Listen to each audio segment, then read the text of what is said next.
All right, guys, we're live. It's Justin Stenstrom from Elite Life Podcast. And my guest today is Dr. Katelyn Lehman from quantumclinic.com. Dr. Katelyn, thanks so much for coming on the show today. My pleasure. It's an honor to be here. Yeah, I'm excited. I realized after going through your bio, doing a little research, we are very much aligned in a lot of the things we focus on when it comes to wellness, when it comes to health, and even having a trip to Madrid recently, we both had spent some time in Spain, which is pretty cool. What made you go over there, actually, by the way? I didn't ask you that. Oh, yeah, that was well, in college I studied international relations, and part of my degree required a certain amount of time abroad for completion of that degree. So I went over initially for a semester, and I ended up staying a little over a year. I fell in love with the culture and the language and the people, and I didn't want to come back, but I had to finish college, so Yeah, it was it's fun. it's a beautiful, beautiful country, and there's a lot of old, beautiful cities. I actually meant to look it up too because we both been to Seville in the cathedral, which is so impressive, massive. It's just a beautiful. Like everywhere you look, there's just something new that like sticks out and is so incredible. Like the amount of work and dedication and time it takes to build some of these things. But I don't know. Do you know offhand how old that cathedral is of Seville? I actually don't offhand It's know, but I know one of the things that really struck me about the culture there is the history of and intersection between all of these, you know, different cultures, right? Like the Arabic culture, the Moors, Yep. Jewish people, and Spanish Roman influence. So it has like kind of all of those cultural components mixing into the architecture and design in the space. And Sevilla or Seville is really just something to see if you know the viewers haven't or the listeners haven't been there. You should definitely put it on your list. Yeah, absolutely. It has I haven't been to Italy, but I've seen in movies and from pictures and friends, and it has a very much a feel of Italy, like a lot of the architecture and stuff. And then, of course, the Moorish influence and some of the other ones you mentioned as well. So it's a good mix of a lot. But just looking Mhm. at it, it's probably at least 500 years old, maybe at that, like a thousand. It's just like so old and everything. My uncle, by the way, who we stayed with over there, is he's in carpentry, so he builds houses. But the houses over there, they're built out of stone, which is so Uh-huh. much more impressive and long standing than the houses they build here in America, which is, basically wood for the most part. So like these buildings, these houses, these homes will last hundreds, hundreds of years, maybe even thousands. And it just kind of takes you back to a place of almost how they used to live in a way of being back hundreds of years ago. And it's just something really impressive and cool Yeah. about that. Yeah. So I looked it up. It says that it was completed in the early 16th century and is the largest cathedral in the world at the Wow. time. Wow. That's pretty Um, cool. yeah, yeah. All right. So thanks for looking that up. I was going to, and then I forgot. And then, all right, now I don't have to, but I knew Wikipedia. Yeah. I knew it was at least 500. But all right. So Katelyn, you have a good mixture of a lot of different things in your background and clinical psychologist by trade, but you also do a lot of things that I think most psychologists don't do, which is some of the energy stuff and the vibrational work. Can you talk about what it is that you do in terms of that and how you've mixed it into the traditional, teachings of clinical psychology? Yeah, yeah, absolutely. So, that's a great question and a loaded one. Yeah, that's a Uh, lot. There's a few yeah, parts to it. no, it's great. Let's definitely try and unpack it together. So basically, the the impetus for the way in which I'm working now kind of was born out of the pandemic, right? It was a time in my life where I'd recently become a mother. I was trying to sort of figure out how I wanted to re-enter the workforce, and I knew I didn't necessarily want to go back into a private practice model, where I was practicing talk therapy with individuals kind of one-on-one.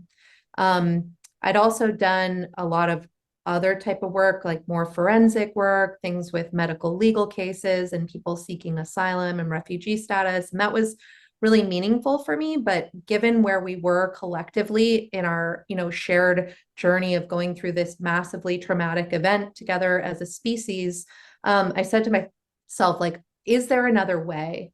And how can I create a model for a type of wellness space or wellness center that could serve as like a pilot or an incubator for a new kind of preventative care, right? Something for the mind, body, spirit, and soul.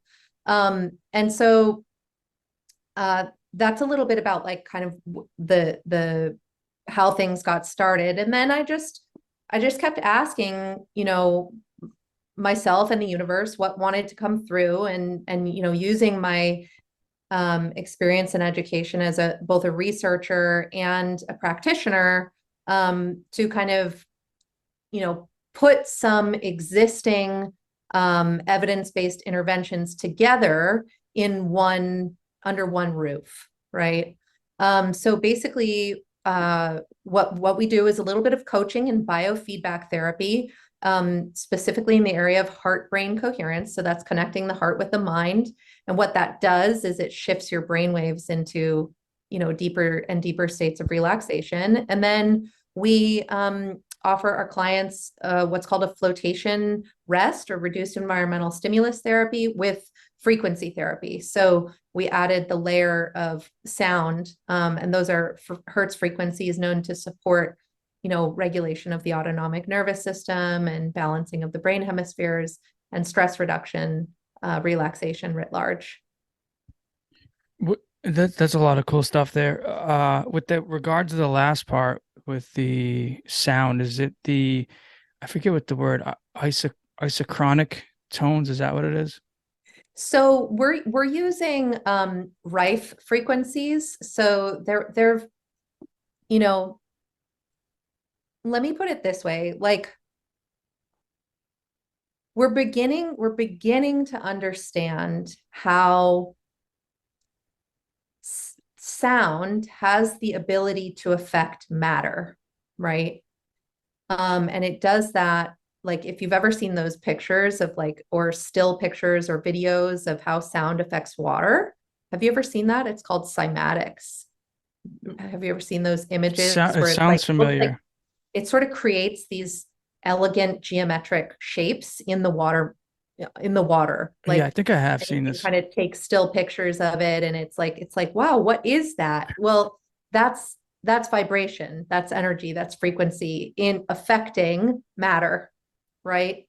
um and so there's lots of research that's been done on sound and frequencies for the treatment of specific ailments over the years, but most of this research is tucked away in academic journals or in very, very small kind of elite institutions and programs, where they're working only with a very, very specific subset of an individual with a specific disease. And that makes a lot of good sense, because that's how science is conducted, right? Is studying very niche areas. And so we wanted to create like a generalized protocol using frequencies that are, understood to support stress reduction, relaxation, activation of the subtle energetic systems. So activation of the chakras. Each of the chakras can be measured to have a particular frequency, for instance. And then what are called solfeggio tones or solfeggio frequencies, or source tones, things like 432 hertz, is one that is really commonly known by a lot of people, to be supportive. Yeah. Okay.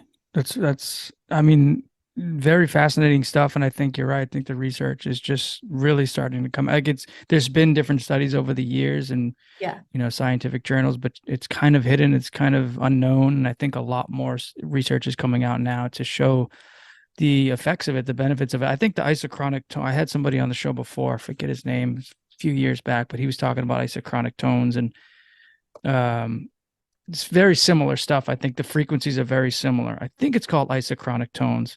Yeah, I'm looking it up. It's So similar to like a binaural single, beats. yeah, exactly. So is a single tone alongside a monaural beat and binaural beat. Yeah. So absolutely, right? Like different, um, there's lots of different language that can be used to describe this. I like to zoom out a little bit and say like, okay, what's actually going on here? There's an emergent paradigm in which we're understanding our own body's innate ability and desire to be in harmony with itself, right? And to tune itself, so to speak, to its own unique resonant frequency. And it's a departure from existing, more standard biomedical interventions, which involve like taking a pill to alter the biochemistry, right? We're working with bioenergetics. We're working beneath the level of chemistry at more of the level of biophysics or bioenergetics. So the theory being that the bioenergetics supersedes the biochemistry. When you get the bioenergetics basically down pat, then the biochemistry corrects itself essentially.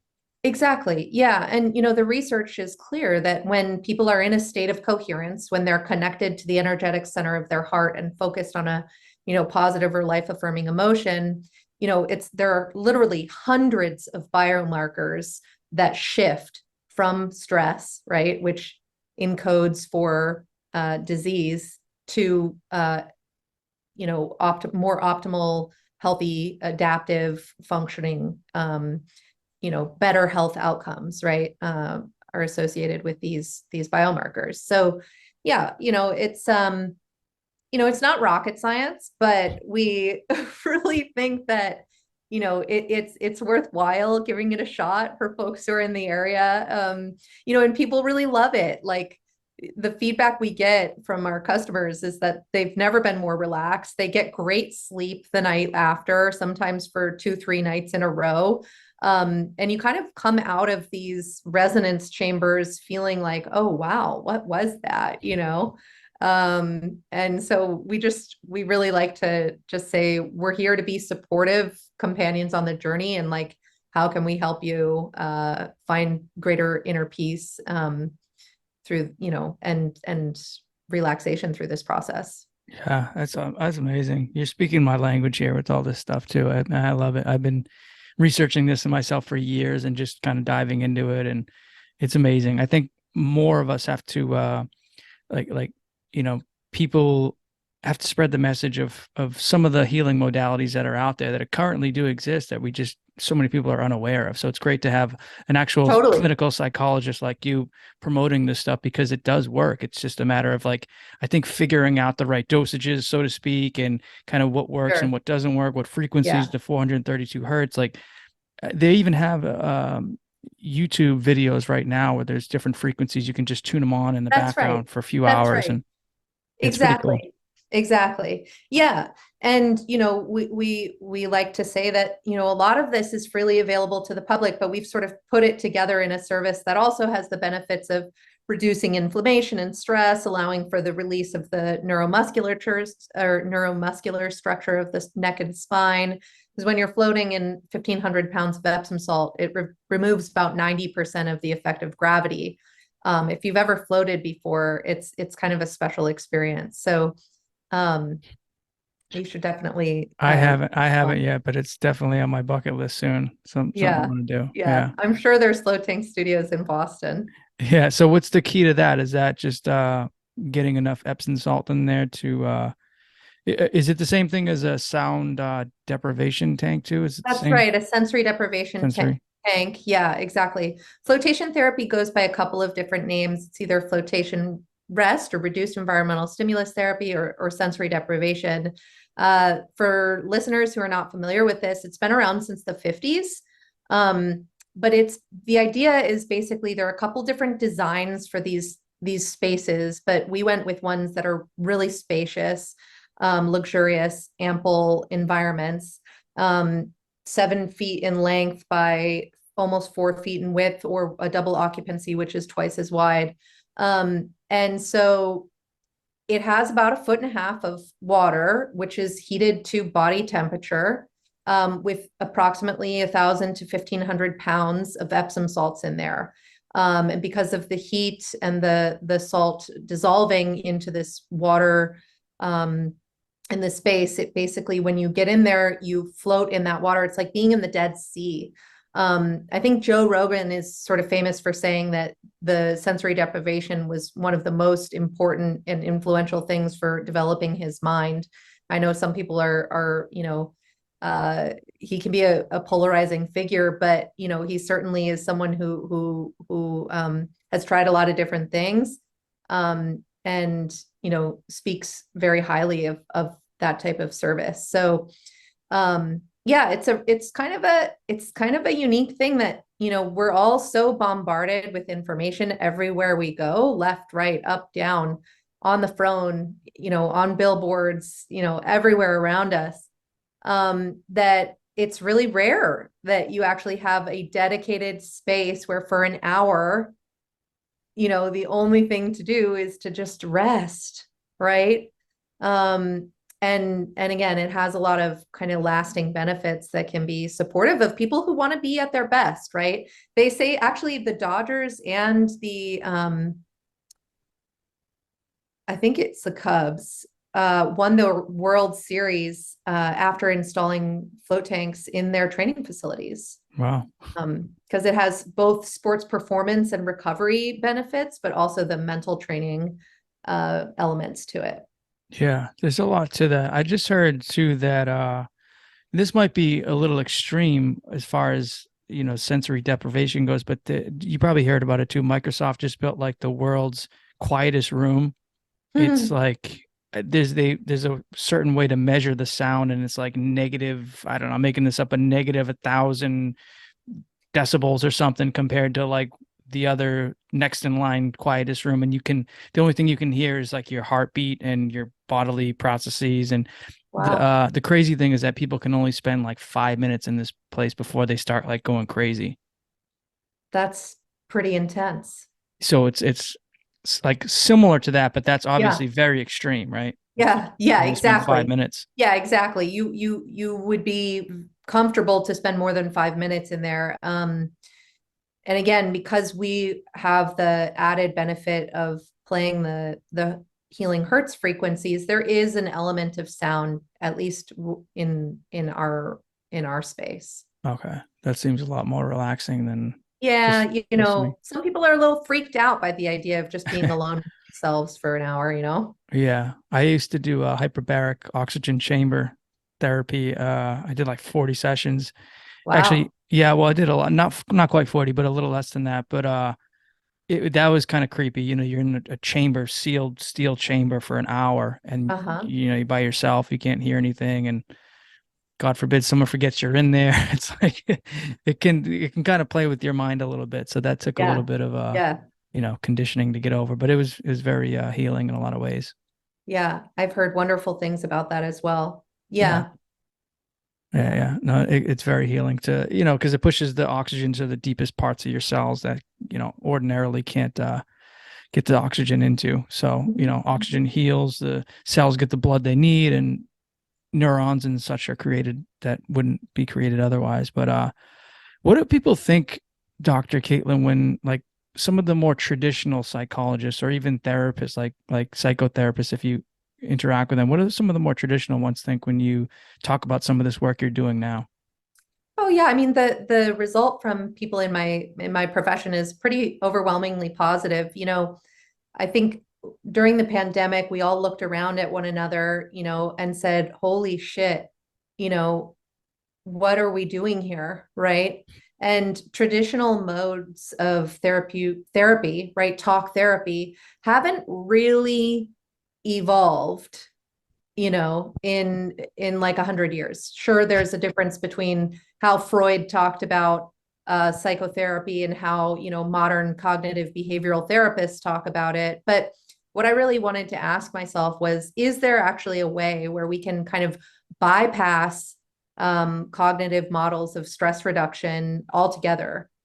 Because there's this real challenge in working with people to reduce stress, that stress is a subjectively experienced reality, right? You can expose two people to the same stressor and they will have completely different subjective experiences of that stress, right?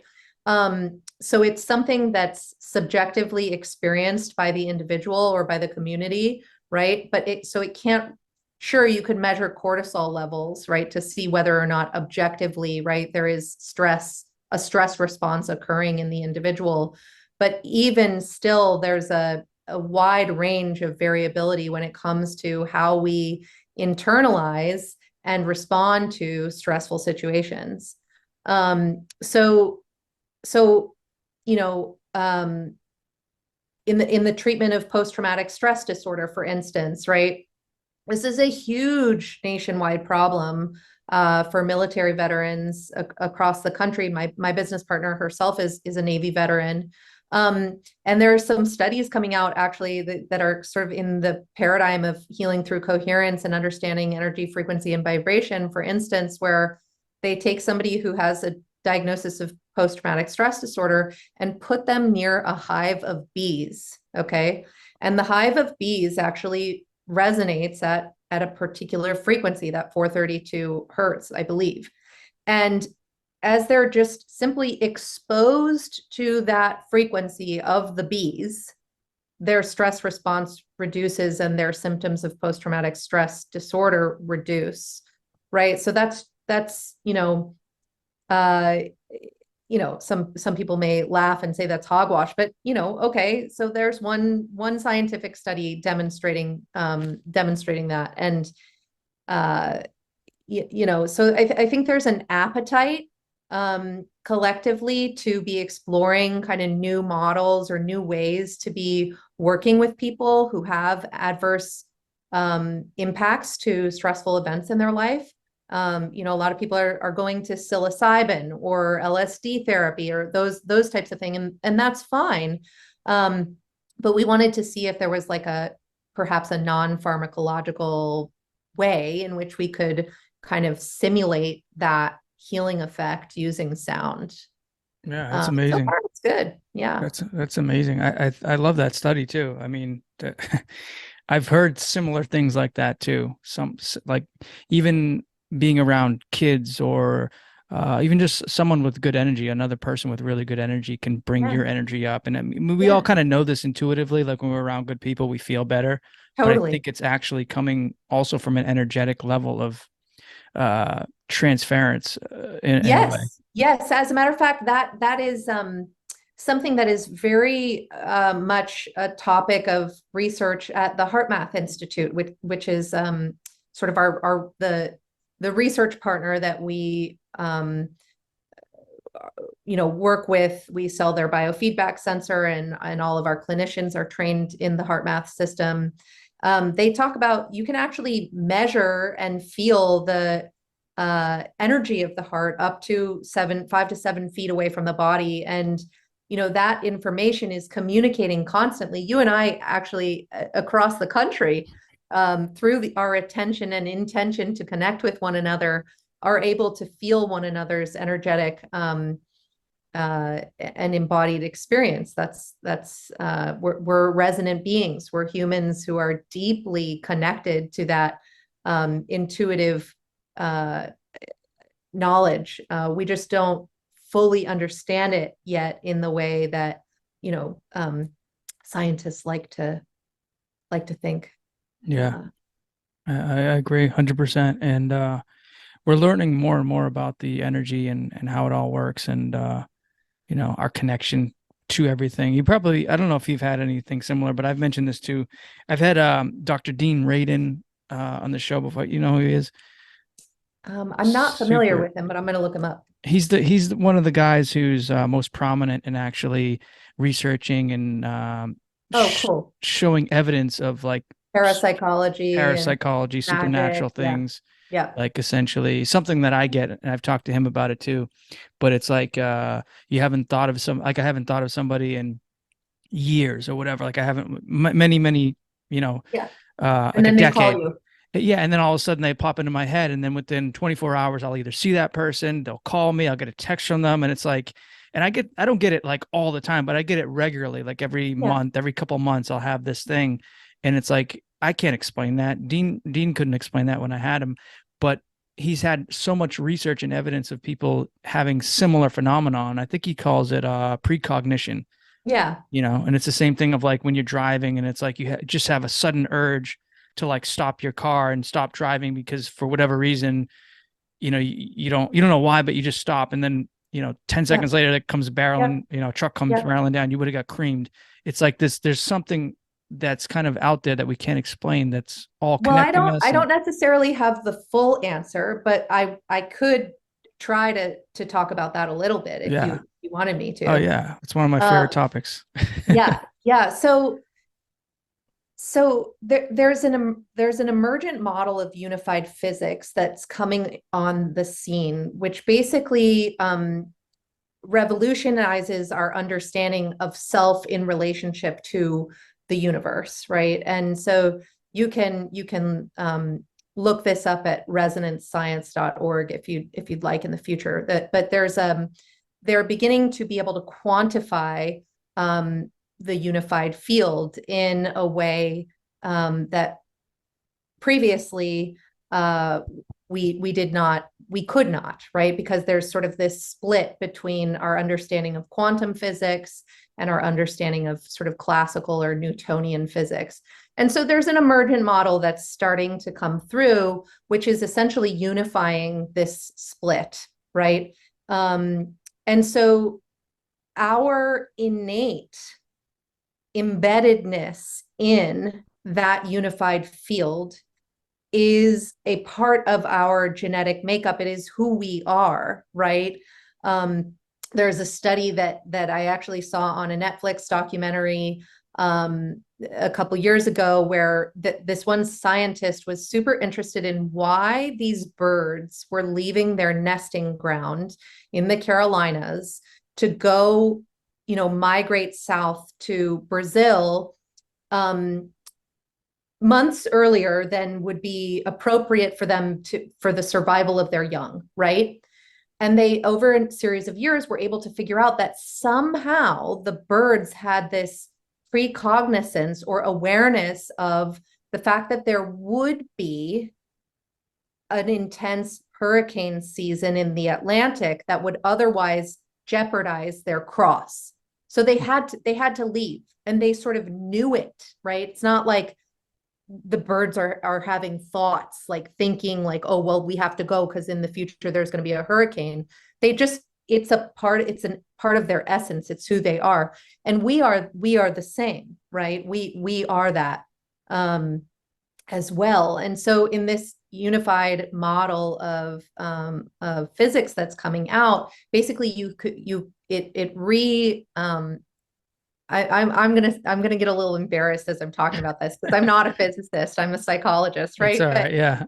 But basically, at the center of every atom is a mini teeny black hole, and you could think of black holes not as these like life destroying things, but the givers of life, and that so it's a fractal and a holographic reality that we are innately a part of and providing feedback to. So for in the example of you like coming up to a street and having the instinct to stop and put on your brakes, and if you had kept going, you would have been pummeled. You're a part of that field. So even though you weren't consciously aware of the fact that there was a truck barreling down the road, the information within you was, right? Because there's a relationship between all of that information. Everything is energy, frequency, and vibration. Matter has never been proven to exist because the more and more you zoom in, the more and more space there is. We are 99.9% space, and space is not empty, it's full of information. So if you're able to kind of begin to embody that for yourself and tap into it, your perspective can begin to shift, and you may notice, increased synchronicities, spontaneous healings, all sorts of extrasensory or parapsychological phenomenon, for those who are interested in that stuff. This is great. I love this. Yeah, I think in the next 50 to 100 years our view on reality is just going to be completely shattered and almost flipped upside down, but in a good way. I Like, think it's sooner than later. I think yeah, it's sooner than 50 years. Within the yeah, next, 7 to 10 years, I think we're gonna all just be like, what? yeah, exactly. And it's, it's funny though, but seeing people who don't, who aren't open-minded enough, like a lot, I hate calling people out, but criticizing, some top people, but people like the Neil deGrasse Tysons of the world, it's just like he's so stuck in sort of the Newtonian concept of physics and science, and he's clearly a brilliant guy, like Yeah, he's a way, cutie way, pie. yeah, way, way smarter than I am, intelligence quotient wise. I mean, the guy's brilliant, but Yeah, it's like he's so close-minded that he can't even like grasp or conceive some of the ideas you've just presented on the show and some of the other ones sure. out there. And it's like it's tough to see people like that who are so brilliant but closed-minded, kind of get left behind as new information is coming out, and some of these new, and they'll kind of think of excuses for why this is true or that. But it's sad to see that in a way, but it's also refreshing to see some of the other people out there who are really on the forefront of some of this information. And I think you're right, like it probably is sooner rather than later that the whole science and academia is going to be flipped upside down because of all the, even like UFOs, for instance, and some of the things that the US government 2, 3 years ago actually admitted that they're real. Oh yeah, For 50 years, 100%. 70 years, everyone was called a nut whoever had an experience with I one. know. I You know what I know. mean? Really sad. It is kind of sad, but it's also good now that we have all this information, video evidence, testimony, like people are coming out, top Yeah. generals and Navy experts and pilots that are all Yeah. coming out proving that this stuff really is true, and that what we thought was impossible actually is quite possible. Yeah. Yeah. So Gravity control is next, baby. yeah, what's that? Gravity control is next. How's that? What do you mean? Well, that's the we now have a pretty good understanding of electromagnetic fields and like the things that I talk about and work with my clients. That's pretty well empirically validated and understood. And the next sort of big leap, as far as I understand, is like understanding gravity in that and being able to have access to free energy and to be able to get ourselves off the planet without using you know, uh, rockets Yeah, in the tons of traditional sense gas. because we'll be able to, um, uh, use the energy from the vacuum of space which is almost infinite, and to propel ourselves with, you know, anti-gravity technology or something like that. I don't know. Yeah. Well, I mean, you mentioned him earlier, Rogan. He had Bob Lazar on the show who was doing that research like in the late 80s, early 90s. We're talking at least 30 years ago. And Yeah. he was researching this stuff, but they had already been researching it for decades before him. So it's like Yeah. they've had access to some of the stuff you're talking about for many decades now. Yeah. So I think you're right. I think that is either they can do it now or it's on the horizon for sure. Yeah. For sure. A lot. I think, greater transparency and greater uh openness and transparency around like what is possible, I think would be great. But there's still a lot of fear around, the old guard, right? Those Yeah. uh whose careers have been put in the crosshairs because they've been saying some of this stuff to be true for so long, and they're basically ridiculed and shamed for um having those views. And now this, dare I say, younger generation is like, well, we believe you guys, right? But there's still sort of like a I don't know, maybe it seems like sometimes a little bit of a power struggle between like how to get this information out there, how to make it more available, how to, you know, um, yeah, Yeah. bring it to the world. I agree. And, I think just like in all major industries too, when you have something like free energy, you're talking about big oil and even in the future, big solar, big electrical companies, like Sure. they're obviously not going to be happy if energy is entirely free to the world. And so there's probably some forces like that who are holding this information back. Well, yes and no, right? And this is where, as a psychologist, I step in and say, well, like, but what is a corporation if not a grouping of people who are motivated around a particular cause, right? And, so there's sure, like, not everybody who works for British Petroleum thinks, oh, I'm the enemy, right? Like they think they're doing the right thing by extracting this resource from the earth and continuing to, bring it to market. They genuinely believe that. Those Mm-hmm. people that work there genuinely believe that their life is in service to something that we need, right? And so how do you speak to those people? How do you have a conversation with like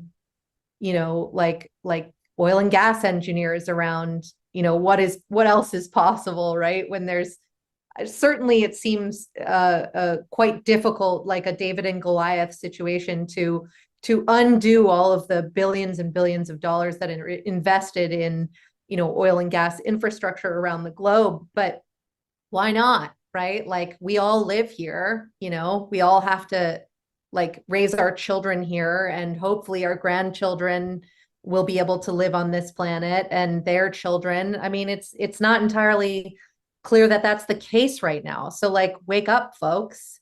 Yeah. Just because you work for BP doesn't make you immune to what's going on the planet. And I think we are, potentially approaching a tipping point where folks are saying like, oh, right. I am a contributing participant in this system. And, how can I maybe think about this a little differently? Yeah. I think you're 100% right, but I guess I have a little more skepticism that some of the people on top of these big corporations have the same good heart as you and I. I think. Well, I don't know. And again, like maybe this is my bias, right? But like the CEO of British Petroleum is a guy named Bernard Looney. And he's a graduate of Stanford, and he's got this big old smile. He's just a normal guy. Like Mm. he's just a normal guy. He probably loves his kids, and if he has grandkids, his grandkids like just as much as anybody else. And I really believe that people in those positions of power, certainly his decision-making framework, if I were to project myself into his shoes, his decision-making framework is rooted in the assumptions, beliefs, and biases of having worked in oil and gas his entire life, right? And he's not naive, he's not stupid. He understands where we are, but how do you turn the Titanic, right? How do you do that? Yeah. Well, managing the demands of the investment cycle, or the investors, and stock prices and all of that stuff. There is no easy answer to this, right? To any of these problems that we face collectively, but certainly I think wow, I didn't think I was going to start talking like this today. Yeah, this is great. Um, It's such an interesting conversation, though, really. This is great.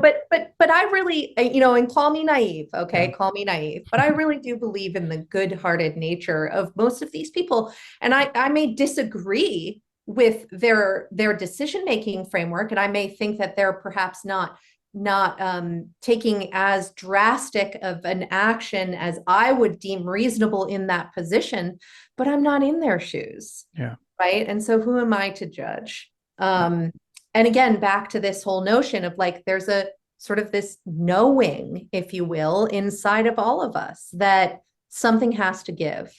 And, those people who work for those companies, they're people too. And Mhm. they're just like you and me. I think, I mean, I really do agree on so many levels for with what you're saying. I think, and to that last part there, I think that the people in general working for these companies are all great people, but I think it's more so, at least my skepticism comes from more of like the higher ups, the CEOs, the owner, et cetera, The board of directors. the board of directors. Yeah. But I also think that what you said is 100% accurate. I just think that if these people could switch over and still make and still control, still have power, still make the same money by doing something more like with we talked about the gravity thing and something more aligned with free energy. If they can keep their state of position in the world and their power and their money and their influence and do that and do the greater thing for humanity, they would. But if it weren't guaranteed that they could do that, I don't think they would give up all those things, the Yeah. influence, the So power. again, that maybe this is the community oriented psychologist in me. Power is not a binary construct. It's not me over you. That's like Stone Age shit.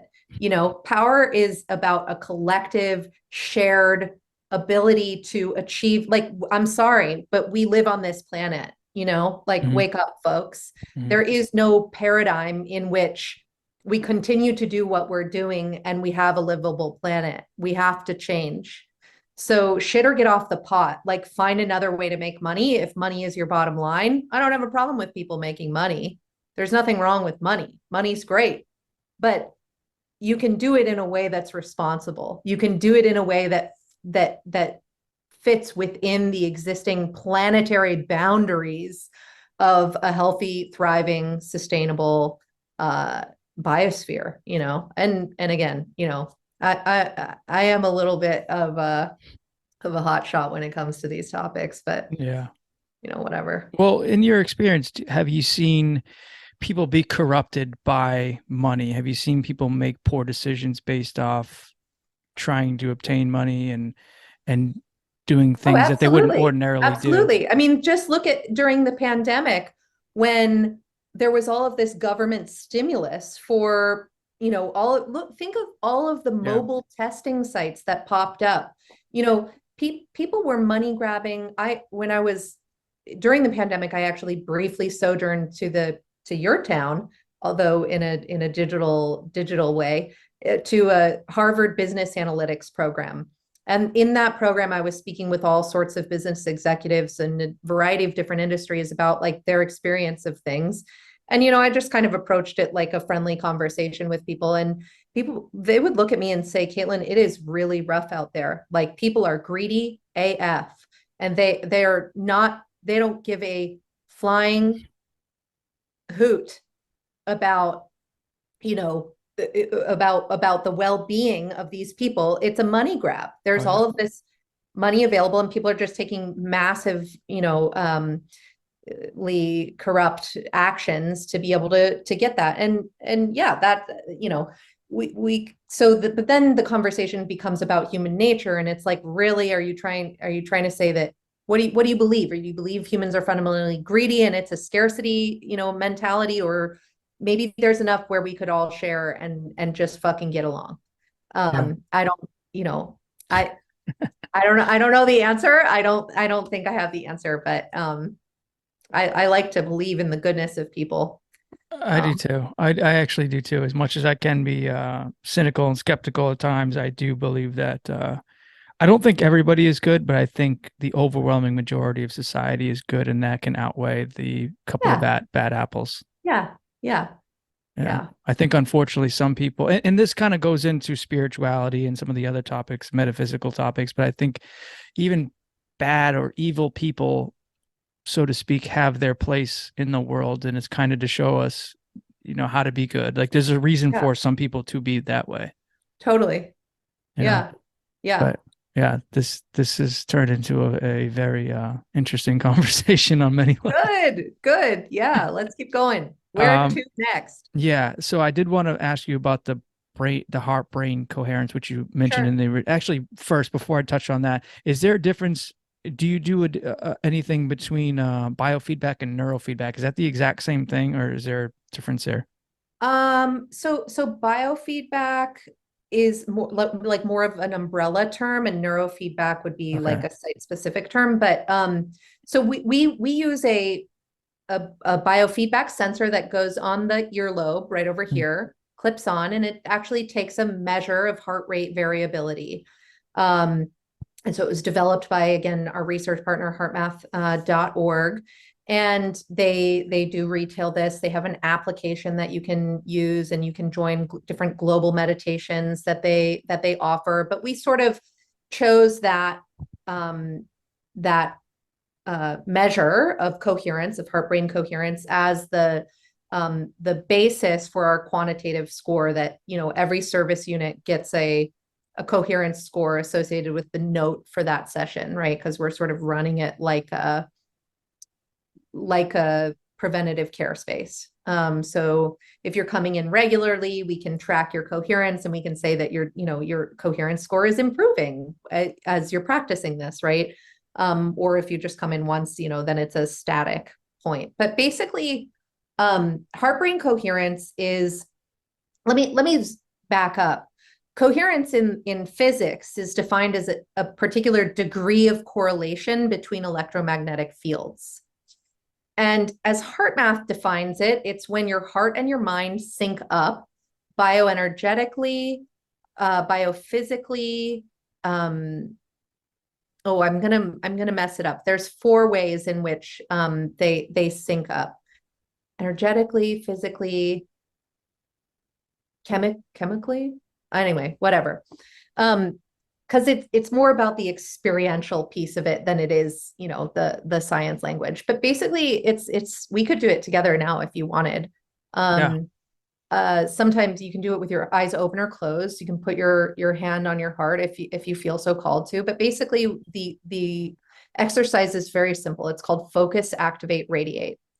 So it's focusing on the energetic center of your heart.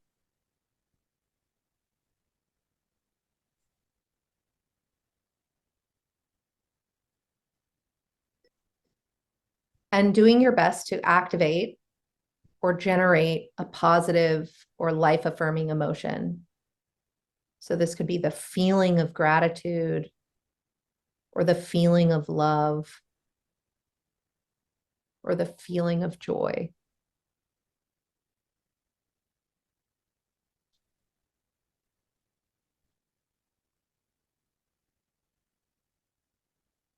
And then we want you to imagine that energy radiating outward from your heart through the rest of your body, into the space around you.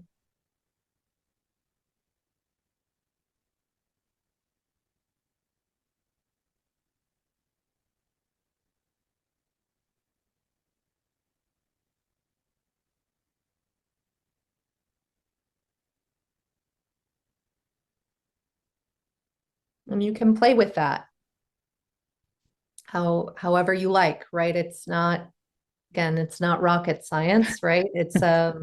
But it is a very concrete, real skill that you can apply in any situation that dramatically shifts your entire physiology. Yeah. In a lot of really interesting ways, which I could get into if you want. But it's more about uh, how it is inside of you than what it does, in my Yeah. experience. Yeah. Yeah. How you feel too, and Yeah. the fact that it can like almost immediately within just a couple of moments change your whole state of mind and Yeah. emotional state, attitude. It's really, Yeah.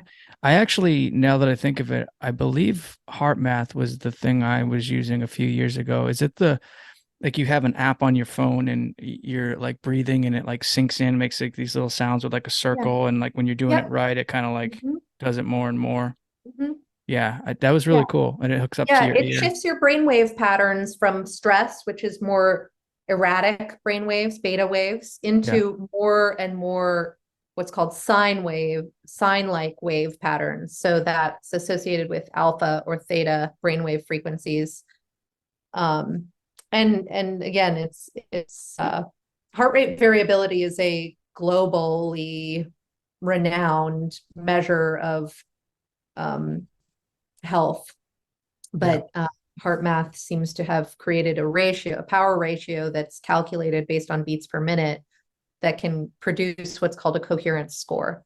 So the more regular you're able to to create that through your breathing and through the focusing on the energy of a positive emotion, that's really where the therapeutic benefit happens, is the shifting of your emotional state from neutrality or from negativity into a positive or life affirming one. And that's, it's really good for you. And it just feels better. Yeah, it really is. And I think it's the key to a lot of these experts who do manifesting and That's right. creating your reality. I think they all kind of say that And heart working in the coherence. with the quantum field, yeah, Exactly. coherence is sort of the foundational basis for all of that. Yeah. Like if Yeah, you're familiar with Dr. Joe Dispenza's work at all, exactly. yeah. Yeah. That's what I was That's thinking of. that's exactly right. This is the sort of foundational technique for that. But you know, we really wanted to create a space where you could come and learn about this and practice it and experience it, and also get the benefits of the flotation therapy and the sound that also sort of helps to support it even at even deeper levels in the body. Yeah. Yeah. I don't see how anybody could come to you and not walk away happy after doing some of these things. Well, we certainly hope that that's the case, and most of our clients do say that they feel really relaxed and you know LA is sort of famous for our traffic, right? And they're like, I even wasn't even stressed in the traffic when I left, so Yeah. What do you still do the traditional clinical side of psychology as well on top of this, or have you just kind of let that go? no, this is it. This is the full-time business right now. Nice. Yeah, yeah. I may one day go back and get my license and do, I really like during the Trump administration, I was working with people seeking asylum and exemptions from deportation. So I would like do a lot of interviews with people who were facing deportation and try and use my knowledge and experience to be able to advocate for them to stay in this country. That was deeply meaningful work and I really enjoyed it. So maybe one day I'll go back to that. But right now, this is what I'm enjoying doing. And Yeah. I'm sort of an artist and an activist, and you know, uh, I don't know, maybe the fancy word for it is like a polymath, somebody who's sort of interested in all sorts of things. Yeah. But That's yeah, awesome. Well, you're doing incredible work, Caitlin, and I think you're changing and affecting a lot of lives in a positive way. So, thank very you. impressed with what you're doing and keep up the great work. And how can our listeners check out your clinic and your website and what you're up to? Yeah, if ever you're in Los Angeles, Quantum Clinic USA is our Instagram and Facebook handle. And quantumclinic.com is the website. You can book a service directly on the website. We're open 7 days a week from 8 a.m. to 8 p.m. Awesome. Guys, make sure you check her out. She's doing incredible things. Dr. Katelyn Lehman. Thanks again for coming on, Caitlin. Really do My appreciate it. pleasure. It was really nice to meet you.